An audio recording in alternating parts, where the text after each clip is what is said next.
Let's talk a little bit about your the educational aspect that you guys are bringing.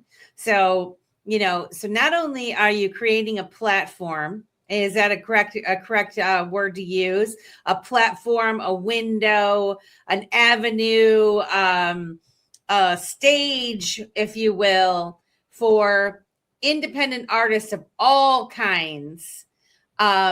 One of the things that really sparked my interest in you guys, and where I felt you were really going to make a difference and you are really empowering people, is the educational aspect of things, that you are encouraging these independent artists, people that, they're eating peanut butter and jelly sandwiches if they can afford them. They're the whole starving artist thing. These guys don't know exactly what to do. It's all overwhelming. They're just creative. They just want to get their songs out there for people to hear. But there's all of these hoops and crossing the T's and dotting the I's and all of these things that an independent artist needs to understand. And what I noticed is you're educating them. You're helping them along.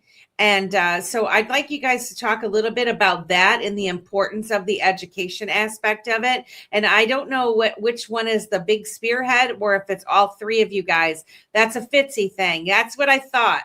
Can you touch on that, Mr. Fitz? Sure, I'd be more than happy to touch on that. So, everything that you just said is true, right?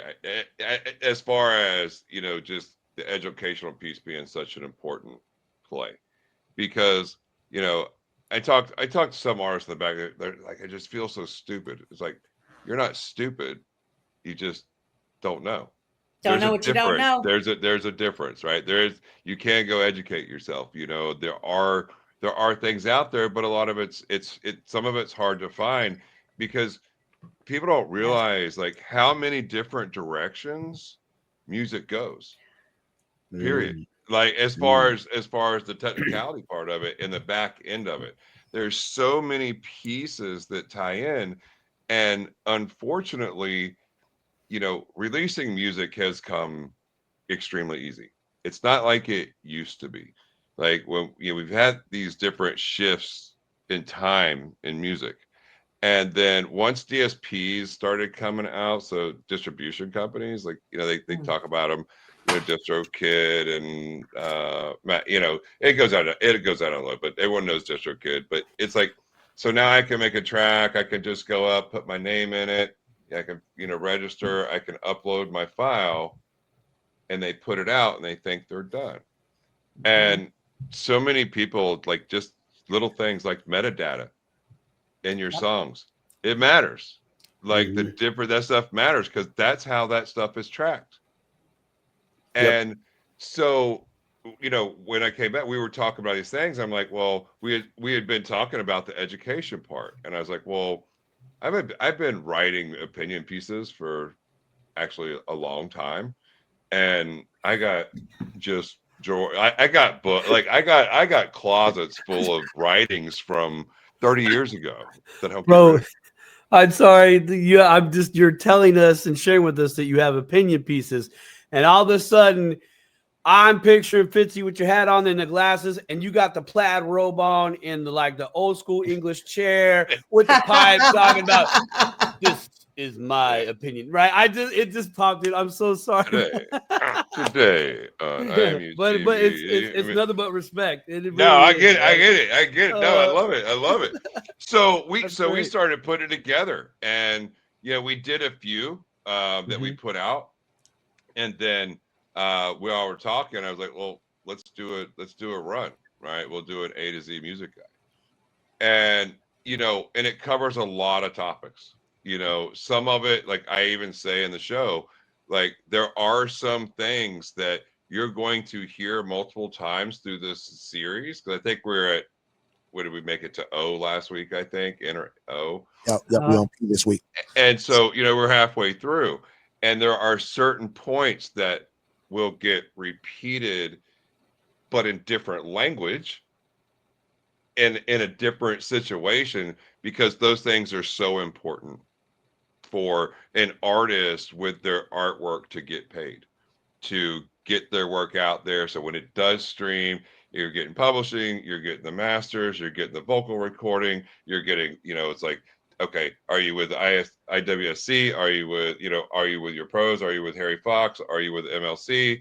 And on and on and on, right? Because so many people leave half their money on the table. But also we go into, just different like marketing thoughts, like current trends that are happening, and how to perform on stage. Like we just did this last one we did about, because we encourage them to go out. So they need to know, Yes. because what are we doing as a platform that is supporting independent creators if we're not at least putting that information out, and so they can all go down the line, and hopefully for not too long they can eat. Let me ask you this. So Upward. your show, you're covering the alphabet, right? You said you're on O. So P this week.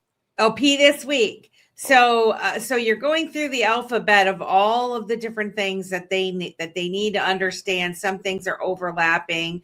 That sounds fantastic for folks that are starting to dip their toe even into trying to get themselves out there, because there's a lot of creators out there that they just keep it to themselves, right? Because it seems too intimidating. I'm never going to get a record deal, thoughts in their mind and that sort of thing.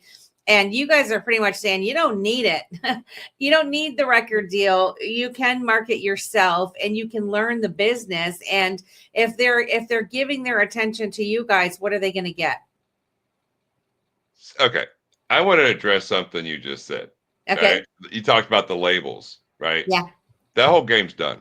That whole theory of like us growing up as Gen Xers and prior to, and even like you get into the 2000s, the 2010s, but that whole traditional label game is done. It's dead.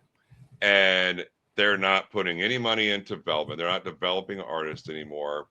And the deals that they're doing, and we're talking like there are the 1%ers, right? That's just the way of the world. There are the 1%ers, but for everybody else, like, am I going to give up my masters and 3 years of my life and 3 albums for a maximum of a $40,000 or $50,000 flipping upfront cost that I might have to pay back anyways? And hopefully they don't shelf me. Hopefully they get me on tour. Hopefully they do this. Am I going to be able to do that? So if I'm having to take care of all that, most of that shit out of my pocket to begin with, why the hell am I not doing it myself?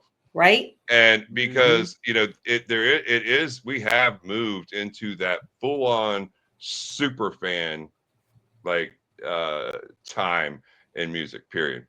And 1,000 true fans will make you a working artist that will make money and be able to survive on.